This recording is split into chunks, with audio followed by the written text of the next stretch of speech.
ఇంత పెద్ద ఎత్తున నష్టం జరుగుతున్న నేపథ్యంలో మరి దానికి ఎట్లా అడ్డుకట్ట వేస్తారు అంటే అది కూడా ప్రశ్నార్థకంగా మారిన పరిస్థితి. దీని అంతటికి సంబంధించి స్థానిక ప్రజలు ఏమంటున్నారు, ఏం మాట్లాడుతున్నారు వాళ్ళు?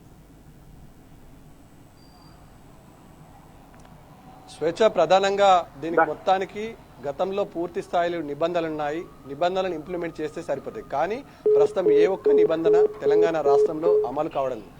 మైనింగ్ శాఖతో పాటు ఇతర అధికారులు, రెవెన్యూ అధికారులు, ఇరిగేషన్ అధికారులు అంతా కలిసి, ఈ ట్రాన్స్పోర్ట్ అధికారులు కలిసి ఒక నిబంధనను ఏర్పాటు చేశారు. ఆ నిబంధనకు అనుగుణంగా ఇసుక ఎవరికైనా అవసరం ఉందంటే ఖచ్చితంగా టీఎస్ఎంటీసీ ద్వారా ఈ వ్యవహారం పూర్తి స్థాయిలో గతంలో ముఖ్యమంత్రి కేసీఆర్ కొనసాగినంత కాలం ఈ పరిస్థితి ఉంది. కానీ ఇప్పుడు పరిస్థితి విభిన్నంగా తయారైంది. ఎవరికైనా సాధారణంగా ఇసుక కావాలంటే ఇంత మొదలు యథేచ్ఛగా బుక్ చేసుకుంటే వచ్చే పరిస్థితి ఉంటుంది. మీ సేవ ద్వారా బుక్ చేసుకుంటే వాళ్ళ ఇంటి దగ్గరకు వచ్చే పరిస్థితి. కానీ ఈరోజు స్లాట్ ఎప్పుడు చూసినా బిజీ ఉంటుంది, సర్వర్ ఎప్పుడు చూసినా బిజీ ఉంటుంది, సైట్ ఓపెన్ కావడమే కష్టం ఉంటుంది. ఇది మొత్తానికి ఒక్కసారి సైట్ ఓపెన్ కావాలంటే వాళ్ళకి ఎప్పుడు ఓపెన్ అవుతుందంటే ఈ మాఫియాకి మాత్రమే తెలుసు. సాధారణ మధ్యతరగతి ప్రజలకు ఎవరికి కూడా తెలియని పరిస్థితి ఉంటుంది.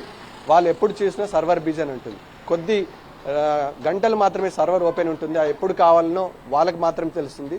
ఓపెన్ కాగానే టకటక వాళ్ళు బుక్ చేసుకోవడం ఉంటుంది. ఆ బుక్ చేసుకున్న సైట్ మళ్ళీ బ్లాక్లో ఉంటుంది. అంటే సామాన్య ప్రజలకు వచ్చే మొత్తం వ్యవహారము ఇవాళ ఈ ఇసుక మాఫియా ఎవరుందో వారే తీసుకుంటారు, వారే కాజేస్తారు. ఇట్లా మధ్య తరగతి ఎవరైనా వ్యక్తులు కానీ సాధారణ ప్రజలు కానీ ఇల్లు కట్టాలంటే, ఏదైనా కన్స్ట్రక్షన్ చేయాలంటే ఇప్పుడు ప్రస్తుతం గగనంగా మారింది.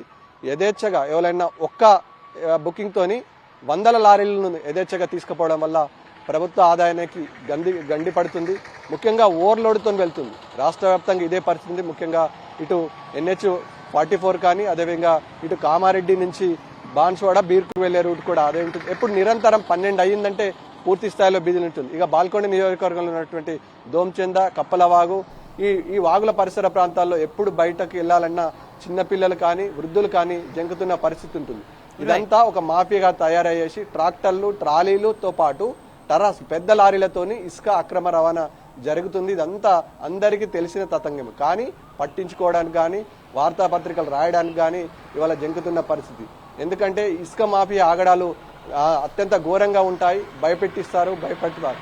ఈ నేపథ్యంలో ఆ రకమైన పరిస్థితి వస్తే ఇబ్బందికరమైన సిచ్యువేషన్ వస్తుందని మాకెందుకు లేని వదిలేసిన సందర్భం స్పష్టంగా కనబడుతుంది. ఇక గోదావరి పరిరక ప్రాంతాల్లో నిరంతరం ఒక టీం అప్రమత్తంగా ఉంటుంది. ఎవరైనా ఎక్కడైనా వచ్చి చూస్తే వీరిని భయపెట్టాల్సిన పరిస్థితికి ఏర్పడతారు. వీళ్ళని బెదిరించే పరిస్థితి, తీసుకొచ్చే పరిస్థితి స్పష్టంగా కనబడుతుంది. అనేక పర్యాయాలుగా బాల్కొండ నియోజకవర్గంలోనే కప్పలవాగు, దోమచెందతో పాటు అటు సుదూర ప్రాంతాల్లో వాగు కానుకొనినటువంటి పరిసర ప్రాంత రైతులు ఆవేదన వ్యక్తం చేశారు.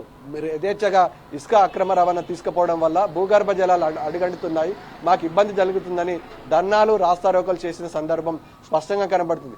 ఏదైనా అంశం తెరపైకి వస్తే ఒకసారి 2 సార్లు వస్తే పట్టించుకునే ప్రభుత్వాలు ఇవాళ కరువైపోయినాయి. పూర్తి స్థాయిలో అధికార యంత్రాంగమే ఈ మాఫియాకు తోడు కావడం వల్ల ముఖ్యంగా ఎవరైతే రైతులున్నారో, సాధారణ ప్రజలున్నారో ఇబ్బంది పడే సందర్భం స్పష్టంగా కనబడుతుంది. ఇక బెదిరింపులకు పాల్పడతారు. ఒక్కసారి వినకపోతే ఏదైనా కలెక్టర్ కానీ ప్రజావాణిలో ఫిర్యాదు చేస్తే వినే పరిస్థితి ఉంటుండే. కానీ ఇప్పుడు పూర్తి స్థాయిలో అధికార యంత్రాంగం వారికి తోడవడం చేత ఏం చేసినా చెల్లుబాటు అవుతుంది. ఏం చేసినా ఇసుక మాఫియా యథేచ్ఛగా ఇసుక మాఫియా తన ఆగడాలను కొనసాగిస్తుంది. ఇక్కడ నుంచి లిఫ్ట్ చేసి వేరే ప్రాంతంలో డంప్ చేస్తుంది. యథేచ్ఛగా అక్కడ హైవే కానుకొనున్న ప్రాంతంలో ఎప్పుడైనా దీన్ని తరలించడానికి వెసులుబాటు కల్పించుకోవడం ఉంటుంది.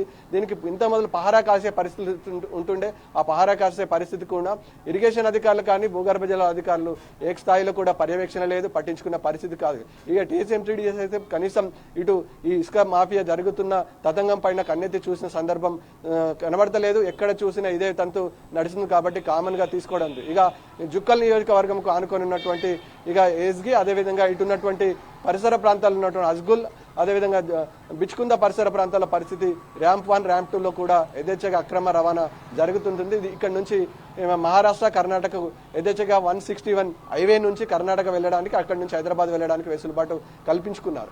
ఇది తతంగం అంతా గత కొద్ది రోజుల నుంచిగా ముఖ్యంగా కాంగ్రెస్ ప్రభుత్వం అధికారంలో వచ్చిన తర్వాత మరీ ఎక్కువగా కొనసాగుతుంది. ఈ తతంగానికి ఎమ్మెల్యేలే కనీసనలు, అదేవిధంగా ఇక్కడ ఉన్నటువంటి జిల్లాకు సంబంధించిన మంత్రులు కనీసనలు ఇదంతా నడుస్తుందని బహిరంగ ప్రచారం నడుస్తున్న సందర్భం స్పష్టంగా కనబడుతుంది. స్వేచ్ఛ.